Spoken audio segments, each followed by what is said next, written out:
Damon Markowitz once again, along with Falcons President and General Manager Bruce Landon, another Falcons TV edition here. And one last topic I want to talk about, and this is something that we'll sit down quite a bit here in the summer just to, like I said, this is probably even more important to do this in the summertime where you're not in the news, you're not playing games as much, just to stay connected with your fan base. A lot of loyal supporters out there want to know what's going on the inside, and this is a perfect segue to do that. And the one last topic I wanted to bring up was just the eBay option, or eBay auction, I should say, that we have going on here. I know you're a big believer in eBay as far as our game jerseys, and just a quick response on eBay and what it means to us. Well, I think eBay is just it's where everybody's going to buy sports memorabilia or buy anything, I guess. And we just decided to put our jerseys up on eBay. We've done it in the past with great success. We're doing it again. We've explained to our local fans here that if they certainly want to buy a jersey, they can go on eBay and purchase a jersey. And most teams are doing it. A lot of teams do it this way, not all teams. We've tried it different ways over the years. We just found that eBay seems to work best, and an opportunity for people to purchase their jerseys. And we change jerseys every single season. As far as new ones are purchased every single year through our Reebok program. So you have to move the old inventory out, which is what we'll be doing also with some of our merchandise. We're taking that over. We'll be having a merchandise and equipment sale coming up in another couple weeks, and we'll get rid of some of our merchandise the same way. But the jerseys are available now on eBay for those that want to go on eBay and put a bid in, I guess. One thing I think, Damon, if we take another minute to talk about is the schedule reduction. Yes.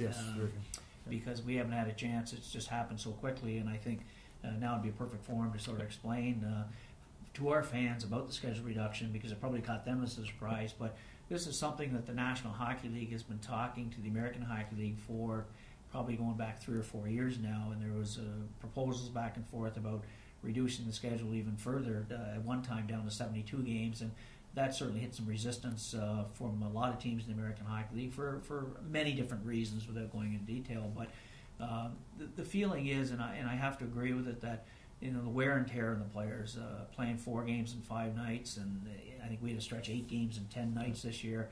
Not only very tough on the players, from very demanding physically and mentally, but it sort of cheats the fans a little bit, because that 4th game you're seeing in 5 nights, or the 8th game in 10 nights, it's a whole different quality of play. And the National Hockey League has wanted the American Hockey League to address this, and it was really being driven at first by the National Hockey League, and then finally became more engaged by the American Hockey League. And it was tough on some of the independent owners to accept this, because you're losing 2 home games, you're losing 2 road games. But we think, and I supported it, that it'll be good for the overall of hockey.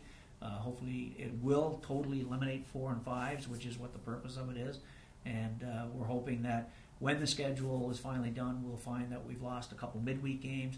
Because we're extending the schedule an extra week, we hopefully will grab an extra weekend date. So from a financial standpoint, it should flush out okay. We don't know yet which 2 road games we'll lose. I know it will not be against our Providence and Hartford and our closest rivals, certainly. But it's something I thought was important. And what we've done in the process of doing for the season ticket holders who have paid in full, if they haven't heard from Bill Bullock in our office, who's directing our ticket sales, they will over the next few days. Bill is calling each individual that has purchased and paid for a season ticket in full to explain the options we're going to give them, because they're losing 2 of the games. And Bill's already contacted, I think, 25 people over the last couple of days, and the response has been great. There's been no problem. So it's good for the overall game of hockey, and time will tell if it's something that we'll even look at further down the road, as maybe even reducing it more. I know there are some independent owners, and a lot of teams in our league really feel that 72 is the ideal number. For now, for the next couple of years, I'm content with 76, and see how that goes.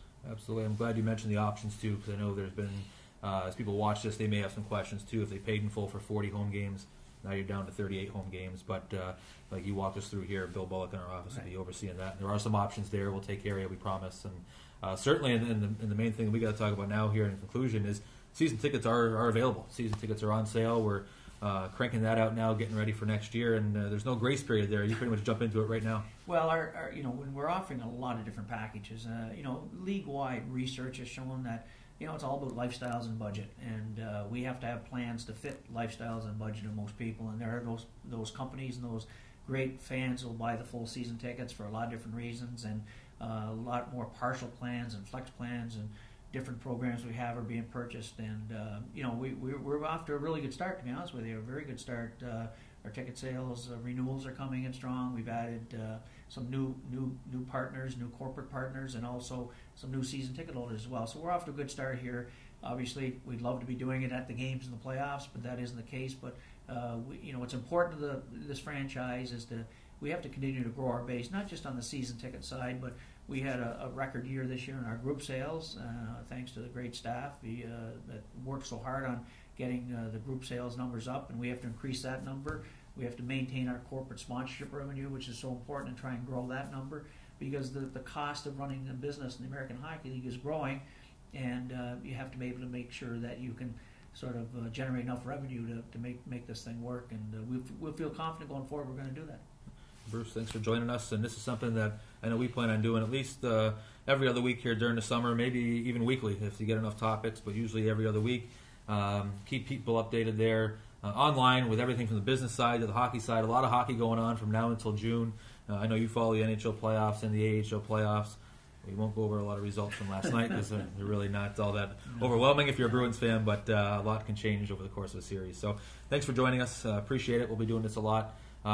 Thank you folks out there for joining us as well. And remember, don't forget, join us, follow us on Facebook during the off season. Look for that new Twitter account, The Falcons AHL. New Twitter account coming up as well. And if you ever need anything here from the Falcons office, don't forget you can call us anytime. 413-739-GOAL. Give us a call anytime. Bruce, thanks again for joining us. Thank you for joining us as well, and we'll see you very soon.